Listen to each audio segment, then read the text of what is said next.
കഴിഞ്ഞ വീട്ടിൽ അവിടെ എല്ലാം അവിടെ എല്ലാം കഴിഞ്ഞു. അല്ല വളരെ മോശമായി. ഈ ക്യാമ്പിന് ഒന്നവർക്ക് ഒരു നാരങ്ങാവുള്ളെങ്കിലും ആ ക്യൂ നിന്ന് അമ്മച്ചിവർക്ക് കൊടുക്കാൻ എന്തോ ഒരു കഷ്ടമായി പോയെന്നറിയോ. ഞാൻ തന്നെ ചൂടായിട്ട് ദേഹം കറങ്ങി വീഴാൻ തുടങ്ങി. നീ തിന്നടാ, വലിച്ചു വാരി തിന്നടാ, ഇനിയും തിന്ന്. റിസൾട്ട് വന്ന് ബ്ലഡ് ടെസ്റ്റ് ചെയ്തണ്ട. എല്ലാം കൊണ്ട് സമ്പന്നനാണ്. ഷുഗർ, കൊളസ്ട്രോൾ, മറ്റത് മറിച്ചത് എല്ലാം കാര്യമായിട്ടുണ്ട്. ഷുഗറൊക്കെ കൂടുതലാണ്. പുന്നാരെ ആങ്ങളയ്ക്ക് അയ്യോ കൂടുതലാണോ? എല്ലാം കൂടുതൽ. Cholesterol 420, sugar 310.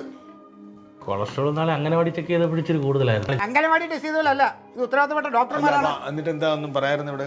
അല്ല കൊളസ്ട്രോൾ കൂടി അതിപ്പോൾ നിങ്ങൾക്ക് കൂടെ സങ്കടമാവുണ്ടല്ലോ എന്ന് കരുതിയിട്ട് ഞാൻ ഇപ്പൊ വലിയ സങ്കടമായില്ലേ എല്ലാവർക്കും?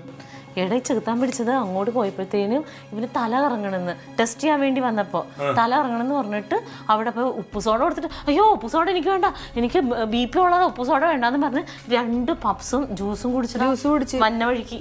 ഇപ്പൊ എല്ലാം ഉണ്ട്. അല്ല ഒരു നാൾ ജനിച്ചാൽ ഒരു നാൾ മരിക്കണം, അതെല്ലാവർക്കും അറിയാം. അത് നീ ആയിട്ട് പറയേണ്ട കാര്യമില്ല. ഈ ചെറുത്താൻ പിടിച്ചതിന് എന്താ ചെയ്യണം? പക്ഷെ എന്തെങ്കിലും അസുഖം വന്നാൽ ട്രീറ്റ് ചെയ്യണം, അതാണ് വേണ്ടത്. ജനിച്ചാൽ മരിക്കും, പക്ഷെ എന്തെങ്കിലും വന്ന് വീട് കിടന്നു പോയാണ്ടല്ലോ ആരും കാണൂല. നിനക്ക് നമ്മുടെ സാബു സാറിനെ അറിയില്ലേ? സാബു സാർ ബാഡ്മിന്റൺ കളിച്ചോണ്ട് കുഴഞ്ഞു വീണത്. എടാ, ജീവിക്കാൻ വേണ്ടി തിന്നണം, അല്ല തിന്നാൻ വേണ്ടി ജീവിക്കരുത് കേട്ടാ.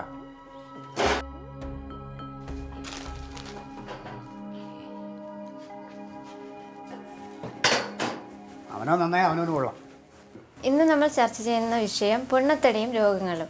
നമ്മുടെ ശരീരത്തിൽ അമിതമായി കൊഴുപ്പ് അടിഞ്ഞുകൂടുമ്പോൾ ഉണ്ടാകുന്ന ആരോഗ്യ പ്രശ്നങ്ങളെയാണ് പൊണ്ണത്തടി എന്ന് പറയുന്നത്. ഇപ്പോൾ ആധുനിക വൈദ്യശാസ്ത്രം തെളിയിച്ചിരിക്കുന്നത് പൊണ്ണത്തടി എന്ന് പറയുന്നത് മറ്റു രോഗങ്ങളിലേക്ക് നമ്മെ നയിക്കുന്ന അതീവ ഗുരുതരമായ ജീവിതശൈലിയാണ്. ആഹാരത്തിൻ്റെ അളവ് കുറയ്ക്കൂ, ആയുസിൻ്റെ അളവ് കൂട്ടൂ.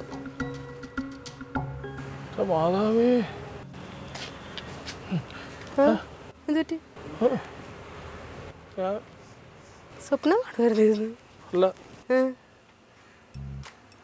പൊണ്ണത്തടിയുടെ പ്രശ്നങ്ങളും കൊളസ്ട്രോൾ കൂടിയുള്ളതൊക്കെ ഞാൻ നോക്കി. ഇതിനകത്ത് നോക്കിക്കൊണ്ടിരുന്നിട്ട് കാര്യമില്ല, അതിനനുസരിച്ച് എന്തെങ്കിലുമൊക്കെ ചെയ്യണം. വാ എഴുന്നേറ്റ് വാ, കുറച്ച് ബിരിയാണി കഴിക്കാം. ബിരിയാണിയോ? എവിടുന്ന്?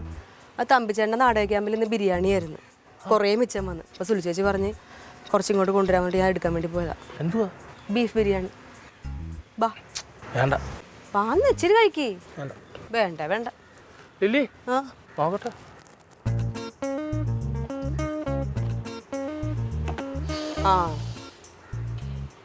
അതിന്റെ ഗുണവും മണവും എല്ലാം വലിച്ചെടുത്ത് ഇനി ഞങ്ങളുടെ വയറ്റിൽ പിടിക്കാതിരിക്കാൻ വേണ്ടിയിട്ടാ.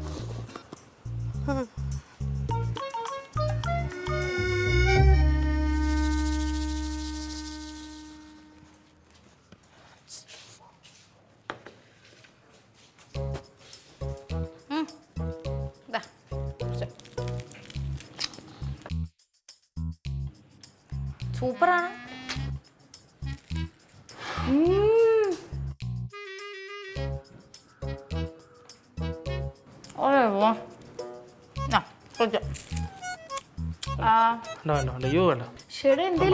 പ്രശ്നമാണ്. എനിക്കൊരു കാര്യം ഇത് കഴിക്കും. ഇത് കഴിക്കേ. ഷുഗർ, ടീറസ്ക്. ഒരു ദിവസമൊക്കെ ഒരു നേരമൊക്കെ കഴിക്കാം. വേണ്ട പൊടിക്ക്. ഇതെനിക്ക് വിഷമാവേ, ഞാൻ കുറച്ച് കഴിക്കും. നീ ഇത് കൊണ്ടൊന്ന് എണീച്ച് പാവം. ഞാൻ കുഴപ്പിക്കാൻ വന്നല്ലേ. വേണ്ട, എനിക്ക് വേണ്ട. അങ്ങനെ പറഞ്ഞാൽ പറ്റില്ലല്ലോ. വേണ്ട. സീരിയസായിട്ട് വേണ്ടേ? കുറച്ച്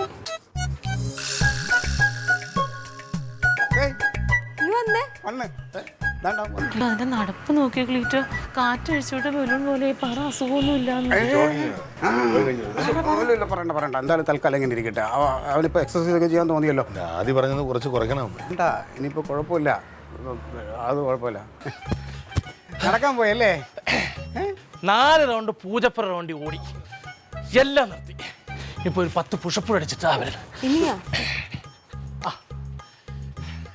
എല്ലാവരോടും എനിക്കൊരു കാര്യം പറയാൻ വേണ്ടി. ഞങ്ങളോട് തിന്നാൻ വേണ്ടി ഇനി ആരും ജീവിക്കരുത്. ജീവിക്കാൻ വേണ്ടി മാത്രം തിന്നണം. ഓക്കെ, 1 2 3. ശരി.